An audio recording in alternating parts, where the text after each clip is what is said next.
Hey guys, Eric Green here from Tax Rep Network, and we're talking about the most common questions about getting the 1040 delivered to the client and getting it signed. Okay. How do I get clients to respond quickly to signature requests? All right. And you and I both know this is often the bane of most tax pros' existence. That client who's in a rush for you to get the return done. No, they're not such a rush to get it signed and get it filed, whatever, right?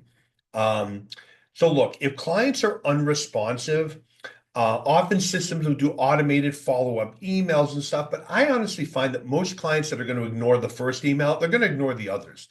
I'm a big fan of business texting. Okay. Most people today are attached to their phones, all right, and they will respond to a text message. So I use Liscio's business text messaging feature to handle it because it's integrated with the tax delivery system. And again, clients will respond to texting.